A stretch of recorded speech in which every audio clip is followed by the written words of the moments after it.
മറ്റത്തൂരിൽ കാട്ടുപന്നി ശല്യം രൂക്ഷം. കാർഷിക വിളകൾ വ്യാപകമായി നശിപ്പിച്ചു. പന്നികളെ അകറ്റാനുള്ള മാർഗങ്ങൾ ഫലപ്രദമാകുന്നില്ലെന്ന് കർഷകർ.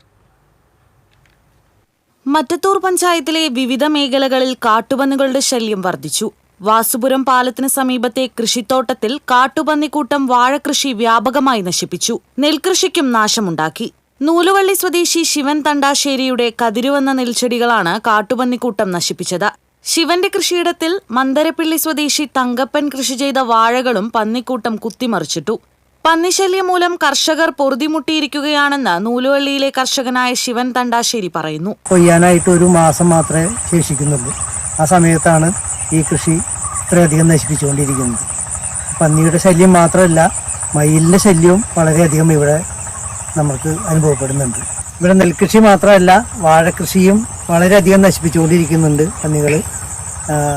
പഞ്ചായത്തിന്റെ ഭാഗത്തുനിന്ന് എത്രയും പെട്ടെന്ന് സത്യമായ നടപടികൾ സ്വീകരിക്കണമെന്ന് ഞങ്ങൾ ആവശ്യപ്പെടുകയാണ്.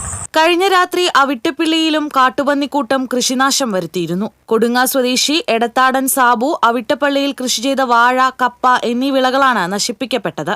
മൂന്നുമുറി പ്രദേശത്തും കഴിഞ്ഞ ദിവസങ്ങളിൽ കാട്ടുപന്നികൾ കൃഷിനാശം വരുത്തിയിരുന്നു. കാട്ടുപന്നികളെ അകറ്റാനായി വിവിധ മാർഗങ്ങൾ പരീക്ഷിക്കുന്നുണ്ടെങ്കിലും അവയൊന്നും ഫലപ്രദമാകുന്നില്ലെന്ന് കർഷകർ പറയുന്നു.